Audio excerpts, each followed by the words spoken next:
Good evening மக்களே. சொத்து வரி 400 ரூபாய் 600 ரூபாய் இருந்துதான்.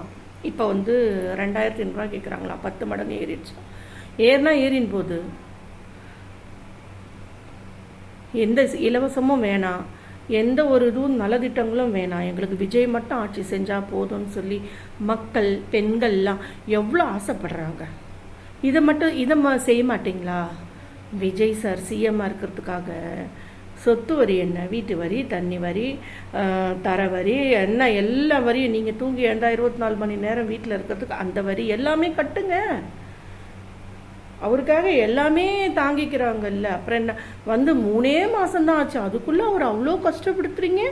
எதுக்கு கேட்குறீங்க? எதுக்கு எல்லாரும் கேள்வி கேட்குறீங்க? பண்ணுவார், செய்வார், எல்லாமே கொடுப்பாரு, எல்லாமே செய்வார். இருக்கிறத புடுங்குன்னு இருக்காரு. அதை பற்றி பிரச்சனை இல்லை, பிடுங்கினா கூட என்ன, அவர் வேணும் உங்களுக்கு, அவ்வளோதானே. எதுக்கு கஷ்டப்படுறீங்க? கட்டிட்டு போங்க.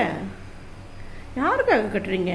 உங்கள் சிஎம், உங்கள் முதல்வர், உங்கள் அண்ணன், உங்கள் தம்பி, உங்கள் புள்ள, உங்கள் புரு, அவருக்கெல்லாம் சேர்த்து தானே கட்டுறீங்க. கட்டிட்டு போங்க. ஏன் கவலைப்படுறீங்க? எதுக்கு அப்படியே வாயில் வயிற்றுல அடிச்சுக்கிறீங்க? இன்னும் எல்லா வரையும் எல்லாம் ஏறும். கரண்ட்டு பில் ஏறிடுச்சு, அதை பற்றியும் கவலை இல்லை. ஒரு நாராசமாக பேசுகிற ஒரு பொம்பளையை பார்த்தேன். அந்த பொம்பளை சொல்லுது, இன்னும் எல்லாமே எப்போதும் போல தான் இருக்குது, நிறைய பணம் வச்சுருக்கு போல், நம்மளை மாதிரி கஷ்டப்படுறவங்களா இருந்தால் காசோட அருமை தெரியும். எல்லாமே ஏறட்டும். ஏறினா ஒரு முகத்துக்காக எல்லாத்தையும் அட்ஜஸ்ட் பண்ணிக்கோங்க. அவரோட முகத்துக்கு விட இதெல்லாம் பெரிய விஷயம், கஷ்டமா அவங்களுக்கெல்லாம்.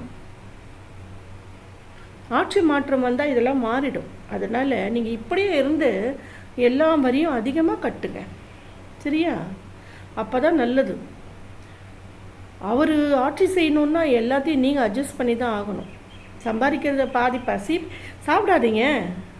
ஏன் சாப்பிட்றீங்க? நல்லா சாப்பிடாதீங்க, எல்லாம் மிச்சம் பண்ணி வைங்க. கரண்ட் பில் அதிகமாக கட்டணும், வரி கட்டணும் அதிகமாக. அதனால் சாப்பாடை மிச்சம் பண்ணி வரி கட்டுங்க. விஜய் முகத்தை பார்த்தா போதும் உங்களுக்கு.